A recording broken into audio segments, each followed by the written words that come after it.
Թուրքական կողմը Մարգարայի անցակետի թուրքական հատվածում աշխատանքներ է իրականացում սահմանը բացելու նպատակով։ Թուրքական մամուլը համենայն դեպս գրում է, որ առաջիկա 6 ամիսների ընթացքում կբացվի սահմանը, բայց ես ենթադրում եմ բեռնափոխադրումների եւ երրորդ երկրների քաղաքացիների համար, ոչ ամբողջականա բացվելու սահմանը։ Կամ եթե միջև իհարկե 6 ամսվա ընթացքում վերջնական խաղաղության պայմանագիրը չստորագրվի Ադրբեջանի հետ։ Եթե ստորագրվի ավելի շուտ։ Եթե ստորագրվի ավելի շուտ, այո։ Այսինքն նախապայմանը մնում է հայ-ադրբեջանական հարաբերությունը։ Ամբողջական բացման համար, այո։ Եթե Թուրքիան հիմա նկատելիորեն process առաջ է տալիս, ինչու է անում դա։ Էրդողանն էլ հայտարարում է, որ Ադրբեջանը եւ Հայաստանը մոդել խաղաղության պայմանագրի ստորագրման։ Էրդողանն էլ պատական հայտարարություններ կարծես թե չի անում այս։ Այո, համաձայն եմ։ Ընդհանրապես ես կասեի, որ Էրդողանի ասած խոսքերը այս ընթացքում վերջին տարիներին հայ-ադրբեջանական այսպես գործընթացների հետ կապված ամենա իրատեսականն են եղել եւ ամենա այսպես ճիշտ։ Հետո կպարզվի խոհանոցի տերը Էրդողանն է եղել այս։ Դե ես միշտ ասել եմ այդ մասին։ Եվ այսինքն այն ինչ գործընթաց որ կա եւ մանավանդ որ Վաշինգտոնի հռչակագիրը ստորագրվեց, դրանից հետո արդեն ակնհայտորեն ես կարծում եմ, որ նաեւ արևմուտքից հատկապես նահանգներից կա որոշակի ճնշում Թուրքիայի վրա եւ Թուրքիան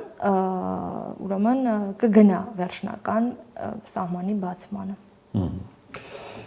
Երևան-Ստամբուլ չվերթներ, դա էլ է արդեն անուսավորվել թուրքական պաշտոնյաների, թուրք պաշտոնյաների քլեչի կողմից մասնավորաբար մարտից կարծեմ։ Մարտի 11-ից։ Այս նույն կոնտեքստում պետք է դիտարկել։ Ես կարծում եմ այո, որովհետև իրենք այս եւ նաեւ մի քանի այլ հարցերի շուրջ որոշ ժամանակ տեղի ունենում ավելի շուտ որոշակի գործընթաց։ Մենք քննարկել ենք ձեր տաղավարում, որ Turkish Airlines-ը գործում ամտնի Հայաստան եւ իրենք ինչ որ ժամանակ էին ըստ էության վերցրել գնահատելու համար ինչա հնարավոր օրինակ ինձ համար շատ եւ զարմանալի եւ հետաքրքիր է որ ամենօրյա ռեժիմով չվերթները լինելու հետագայում 2 անգամ լինելու օրը 2 անգամ այո եւ սա այսինքն վկայում է որ այդ գնահատումները արել են եւ թուրքական կողմի համար ձեռնտու ուրեմն պայմաններ կան իհարկե կարծում եմ որ տրանզիտի մասին առաջին հերթին խոսքը Դե Հայաստանից Թուրքիա այդքան մարդ չի գտնվի, չէ՞ գնացողիկ։ Հազիվ թե, բացի այդ այնտեղ կար Պեգասուսը օրինակ աշխատում էր, փոքր ինքնաթիռներ էին։ Իսկ կարծում եմ դա լրիվ բավականացնում էր եւ եթե զուտ Հայաստանի ու Թուրքիայի միջև զբոսաշրջության վրա շեշտը դնենք, Հայաստանից հիմնականում գնում է համակային ճանապարհով եւ էլի այդքան չեմ կարծում որ այդ հոսքի մասին է, բայց այստեղ տրանզիտի հարցն է, որտեղ Ստամբուլի օդանավակայանը դա աշխարհի խոշորագույն օդանավակայաններից է եւ բառացի աշխարհի ցանկացած ծայր այդ օդանավակայանից հնարավոր է գնալ։ Հիմա հաջորդը մինչ Մարգարայում այդ աշխատանքները տեսնելը եղան հանդիպումներ Գյումրիի հատվածում, չէ՞, աշխատանքային հանդիպումներ, ելի քննարկում էին երկաթգծի բացումը։ Սա արդեն այլ մասշտաբ է, ենթադրում եմ։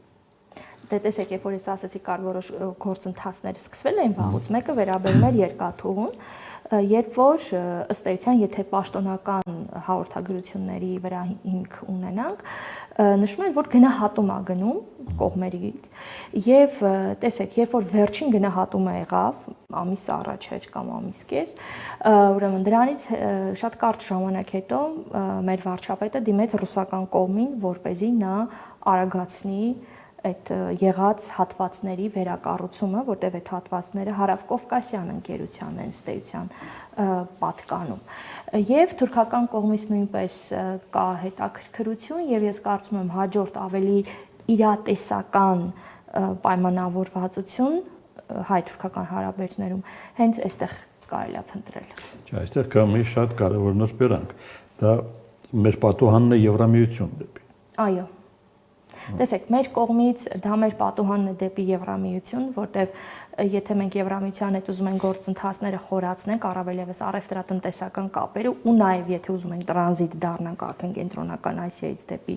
Եվրոպա, այսինքն դա ուղղակի անհրաժեշտություն է, ֆիզիկական սահման է, այստեղ քննարկելու բան չկա առաջին հերթին։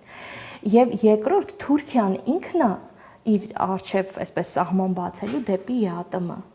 որտեղ Թուրքիան նույնպես դիտարկում է մեզ եւ ընդհանրապես այդ բլոկը որպես հնարավորություն, որտեղ ինքը կարող է որոշակի գործունեություն ծավալել։ Այսինքն այս սահմանը շատ տակրքի սահման է, այո, մի կողմից տանում է դեպի Եվրամիություն, Եվրոպա, մյուս կողմից Թուրքիայի հնարավորությունները ավելացնում է դեպի Եվրասիական տնտեսական գոտի։ Ալիևը ինչու է դժգոհում Հայաստան-Եվրամիություն գործընկերային համաձայնագրի։ Դե Ալիևի դժգոհությունը ես կարծում եմ, որ մի քանի շերտեր ունի եւ այդ շերտերից ամենաառաջինը պետքա փնտրել Ադրբեջանի այն դիրքի մեջ, որ այսօր ունի Ադրբեջանը, այսինքն Ալիևը առաջին հերթին իր իշխանության պահպանման տեսանկյունից։ Սա առաջին, երկրորդ, եթե Հայաստան ունենում է հնարավորություններ, բնականաբար կգնա որոշակի զարգացման, օրինակ տեխնոլոգիական առումով, որը որ առաջիկա տասնամյակներում աշխարհում միջազգային հարաբերությունների ամենակարևոր գործոնն է դառնալու։ Իսկ դրան զուգահեռ, օրինակ մենք տեսնում ենք Ադրբեջանից վերլուծական հոդվածներ, որտեղ խոսում է կրիզիսների մասին, սպասվելիք հատկապես նավթի հետ կապված, այսինքն տարբեր խնդիրներ կան, որ Ալիևին կարող է անհանգստացնել։ Այսինքն Թուրքիան մեծաշով դեմ չի, որ Հայաստան-Եվրամիություն գործընկերությունը իր առանցքով է անցնում։ Ես կարծում եմ դեմ չի, որտեղ Թուրքիան ստրատեգիական է նայում խնդիրներին, ի տարբերություն Ադրբեջանի, որը տակտիկական է նայում խնդիրներին։ Թուրքիան ստրատեգիական է նայում եւ Թուրքիան շատ լավ գիտի, որ Թուրքիա պետության այսպես դերը միշտ պայմանավորված է եղել արևելքի ու արևմուտքի միջև այդ կամուրջով։ Իսկ այսօր այդ կամուրջը գալիս է մի կողմից այս տարածաշրջանը, մյուս կողմից Եվրոպան։ Այսինքն այդ կամուրջի դերը միշտ կա, իսկ Թուրքիան դրանից կօգտվի անպայման։ Մեզ համար էական է այս փոփոխությունները անել Էրդողանի կառավարության հետ, թե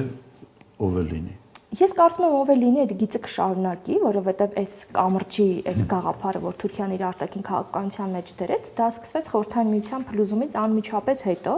այսինքն դեռ Թուրգուտ Օզալը եւ Սուլեյման Դեմիրելն էին։ Տեսեք, դա այդպես փոխակերպումներով եկավ, այսօր հասավ Էրդողանը ավելի զարգացրեց, այսօր իրանք արդեն երկաթուային միջին միջանցքը առաջ քաշեց եւ այլն, այսինքն այս ամբողջը ավելի բարձրացավ Էրդողանի շրջանում եւ ռազմավարական է խնդիրը, կապ չունի ով իշխանության կգա, ընդդիմությունը գա ավելի շատ շեշտը կդնի, այսինքն ավելի փորձի արևելյան ընդդիմությունը կատունեմ հանրապետական ժողովրդական կուսակցությանը, այսինքն ավելի շատ արևելքի որի վերնախավում արդեն փոփոխություն է եղել։ Չէ, վերնախավը նույն ընտրվեց Օզգյուրը որպես կուսակցության ղեկավար։ Ձերբակալվեց, դեղից ձերբակալված է Իմամ Օղլուն Ստամբուլի։ Նախագահի տեխնացու ով է առաջադրել։ Իմամ Օղլուն։ Եվ իրանք արդեն 25 միլիոնից ավել ձայներ հավաքել են, որպեսզի արտահերթ ընտրություններ լինեն։ Բացառվում է։ Կարծում եմ բացառվում է այս փուլում։ Էրդողանը չի գնա դրան։ Կգնա, գիտեմ, գուցե այնտեղ շատ տակրի գործընթացներ ա տեղ ունենում, գիտեք, օրինակ ըստ թուրքական մամուլի եւ սոցիալական ցանցերի Էրդողանի առողջական վիճակը ավելի վատանում է առաջին հերթին, դեռ տարիքը մի կողմ թողնենք, ուրեմն եւ կրկին քննարկվում է Էրդողանի հաջորդի խնդիրը, հարցը ով է լինելու Էրդողանի հաջորդը, եւ շատ հետաքրքիր վերջին օրերին շատ հետաքրքիր տեսակետներ են ի հայտ գալիս, որոնցից մեկը այն է, որ շատ հնարավոր է Էրդողանի որդուն էր Բիլալ Էրդողանին որպես նրա հաջորդ եւ դա բացատրում է նրանով, որ վերջին ամիսներին նա շատ ակտիվ է եւ ճիշտ է նա ոչ մի պաշտոն չի զբաղացնում, բայց բոլոր պետական բարձր բանակցությունների, այցերի ամենտեղ նա կա։ Նելի Թուրքիայի գործերը Սիրիայում վատանում են։ Գիտեք, Եվ թե կդժվարանամ պատասխանել, բայց եթե այսօրվա իրավիճակով փորձեմ մամուլը ինչ որ մեզ տալիս է տեղեկատվություն, տեսեք, երեք Թուրքիայից բավականին ներկայանալի պատվիրակություններ Դամասկոսում, ուրեմն ՄԻՏ ղեկավարը, Պաշտպանության նախարարը եւ ԱԳՆ նախարարը։ Եւ դրանից ժամեր հետո, իհարկե դրանից առաջ Հական Ֆիդանը մի շատ տակրկիր հարցազրույց էր տվել, որտեղ նշում էր, որ քրդական ուժերի, այսինքն համաձայնության չեն լինում ու քրդական ուժերի հարցը պետքա լուծվի։ Եվ 2 ժամ հետո նրանց այցից սկսվեց այդ բախումները։ Ըստ որոշ տեղեկությունների բախումները այսօր արդեն դադարեցվել են Ամերիկայի պահանջով եւ այստեղ շատ հետաքրքիր է։ Այսինքն ըստ էության սա քայլ էր, որ Թուրքիան գուցե չէր համապատասխանեցել նահանգների հետ։ Սա առաջին եւ երկրորդ մենք տեսնում ենք այս տարածաշրջանում ձևավորվեց ալյանս։ Իսրայելը Հունաստանի եւ Հարավային Կիպրոսի հետ ձևավորեց ալյանս, որը շատ է անհանգստացնում թուրքերին եւ նաեւ Սիրիայի տեսանկյունից եւ ես կասեի ոչ միայն, այսինքն սա գործընթաց է, որը որ պետք է որ Թուրքիայի դիրքերը ավելի թույլատրի։ Այսինքն շուտ է դեռ Սիրիան Թուրքիայի պրոքսի երկիր համարել։ Կարծում եմ այո, տեսեք Սիրիան ինքը ընդհանրապես այսպես մի հատ ճահիճ է, որտեղ մտնողը ոչ կարողանում է լրիվ վերահսկի, ոչ էլ կարողանում է ուրեմն այդպես հեշտ դուրս գա։ Ես կարող եմ ստեղից պատմական օրինակներ բերել։ Եվ թուրքերը անգամ Օսմանյան կայսրության շրջանում, երբ որ 16-րդ դարի սկզբից այս տարածքը անցավ Օսման իշխանությունների վերահսկողության տակ, թուրքերը ստեղ շատ բան չէին փոխել։ Այսինքն թողել էին նախկին ցեղային, աշիրեթական, չգիտեմ, այսինքն նախկին հակառակը շատերին իրենք նվերներ էին մատուցում, որ բան չլինի, ինչ որ բախումներ չլինի եւ այլն։ Հետո հիմա շրջանառում է վարկածը, որ նոր տարում կարող է Թուրքիան նոր ներխուժում կազմակերպի Սիրիա։ Եթե այո նման վարկած կա եւ հետաքրքիր է որ այս երկրորդ իրադարձությունների արդյունքում հակասական տեղեկություններ էր իհարկե, որտեղ որոշ մասը հաստատում են, որոշ մասը հերքում են, որ նա ծանր զինտեխնիկա է տանում, բայց ես կարծում եմ այդ խնդիրը Թուրքիայի ուժերից վեր է։ Այսինքն Թուրքիան միայնակ նման որոշում կայացնել չի կարող։ Դե ամեն դեպքում տեսեք ինչի են բախվում։ Թրամփը ստիպված է լինելու ընտրություն կատարել Էրդողանի եւ Նեթանյահուի միջև։ Դե այո։ Բայց այնպես չի որ Էրդողանը իր հարցերը Թրամփի մոտ լուծել է, որ կարողանան Նեթանյահուին հավասար ընտրության առջև կանգնի։ Ես համաձայն չեմ։ Այդ եւ այն գործողությունները, ինչ որ մենք տեսնում ենք եւ այն աջակցությունը, որ նահանգները Իսրայելին ցույց է տալիս, հենց դա փաստում է։ Այսինքն թուրքերի գործողությունները շատ սահմանափակ են։ Իսրայելը այսօր բացահայտ հայտարարում է, որ երբեք Գազայից դուրս չեն գա։ Միշտեր ինչ էին խոսում։ Դե ուրեմն տեսեք, իրանք այնտեղ պայմաններ են քննարկվում ըստ մի քանի օր առաջ ուրեմն տեղ ունեցած էլի կոնֆերանսին, որից ընդ որում հետաքրքիր է, որ մեկ կարևոր կոնֆերանսի թուրքերին չէին կանչել, երկրորդին արդեն Հական Ֆիդանը մասնակցել է։ Իմ կարծիքով Իսրայելը փորձում է այնպիսի մի հատ ռեժիմ ձևավորի ուրեմն Գազայում, ոչ միայն Թուրքիային մերժելով, հիմա կասեմ երկու կարևոր բաներ, որոնք Հական Ֆիդանը իր ելույթում իր հարցազրույցներում նշեց, ուրեմն իրեն հարմար այնպիսի իրավիճակ, որտեղ ռազմական ինչ-որ, այսինքն վերահսկելի իրավիճակ, ռազմական բաղադրիչի բացառմամբ եւ ներգրավմամբ միջազգային թեկուզ խաղաղապահ, որով հարցը ինչ-որ երկար ժամանակով կլուծվի։ Հական Ֆիդանը շատ տակրիր հայտարարություն արեց, որ ինչ է լինի Թուրքիայի համար կարմիր գիծ է, որ Գազան ղեկավարվի հենց Գազայի մարդկանց կողմից։ Իմ կարծիքով սա ամենակարևոր հարցն է եւ հետաքրքիր է մենք չունենք թե արաբական երկրները ինչ դիրքորոշում ունեն, բայց թուրքերի դիրքորոշումն այսպիսին է, այսինքն իրենք եւ նաեւ Համասի պատվիրակության այցը հենց այդ ժամանակաշրջանում Թուրքիա, այսինքն թուրքերը կփորձեն այնտեղ ինչ-որ պրոքսի բաներ պահել։ Այսինքն կասկածի տակ է նաեւ ադրբեջանական մասնակցությունը։ Ադրբեջանը մերժել է իր մասնակցությունը։ Ադրբեջանն է մերժել։ Այո։ Թե Ադրբեջանին են մերժել։ Ադրբեջանն է մերժել։ Տեսեք, երբ որ Թուրքիան ինքը առաջարկեց, որ ինքը 2000 հոգանոց խումբ կարող է այնտեղ տանել խաղաղության վերահսկման համար, Իսրայելը միանգամից մերժեց։ Նույն ինչ ռուսների խաղապաները Արցախում։ Դե, ես կասեմ, այս դեպքում մի քիչ ուրիշ է խնդիրը, իրանք ուզում են ռազմական ներկայություն ունենա։ Ուրեմն Իսրայելը անմիջապես մերժեց եւ որպես ի հակադրություն դրա առաջարկեց, որ օրինակ կարողա ինչ որ կոնտինգենտ բերի Ադրբեջանը կամ Պակիստանը։ Եվ Ադրբեջանից արձագանքեցի, որ իրանք չեն պատրաստվում որևէ բան տանել, եւ իրականում ես կարծում եմ, որ այս բոլորը ուղղակի քննարկումներ են, այնտեղ լավագույն դեպքում կլինի արաբական երկրների ինչ որ կոնտինգենտ, լավագույն դեպքում։ Ների հայոց պատրիարքը հանդիպում է Թուրքիայի ներքին գործերի նախարարին։ Մի քիչ տարօրինակ չէ։ Չէ։ Նախ պատրիարքարանը ինքը ինստիտուցիոնալ կառույց է, ինքը ներկայացնում է ազգային փոքրամասնություն, իսկ այնտեղ կա ազգային փոքրամասնության հետ կապված խնդիրներ, առաջին հերթին մշակութային ժառանգության հետ կապված։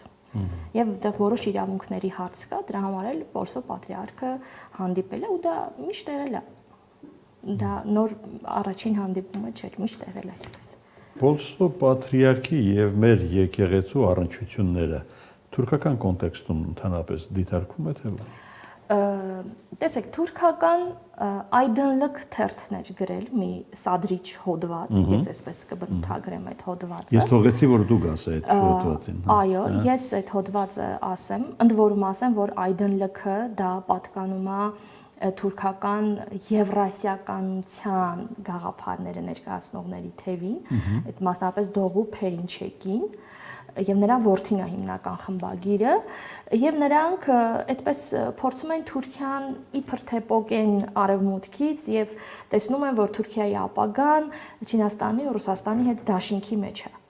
Այսինքն, այս ինչ եմ ասում, որ պատկերացնեք, թե իրանք ինչպիսի, այսինքն թուրքական մտածելակերպին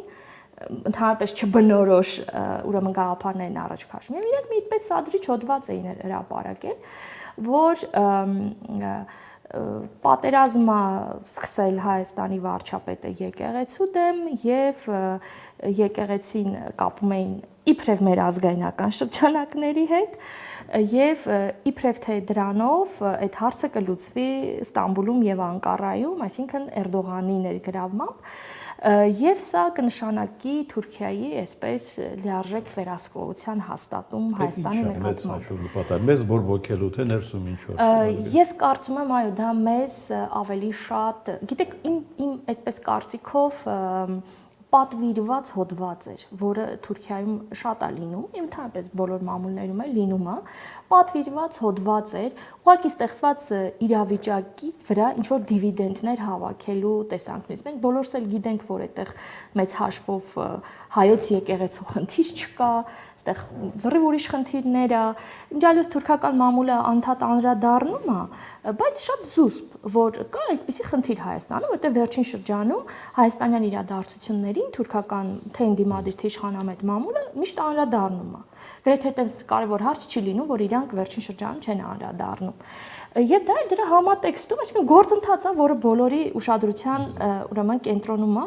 դե տարբեր ենթատեքստերով կարելի է դիտարկել, բայց ես կոնկրետ այդ հոդվածը կդիտարկեմ որպես սադրիչ եւ ընդհանրապես Պոլս պատրիարքարանը, պատրիարքը իմ կարծիքով մեզ համար կարևոր ինստիտուտներ են հենց Թուրքիայում ներկայության տեսանկյունից ու պետք չի ընդհանրապես մի հոդվածի հիման վրա փորձել վարկաբեկել, որտեվ իրականում այդպես է դուրս գալիս։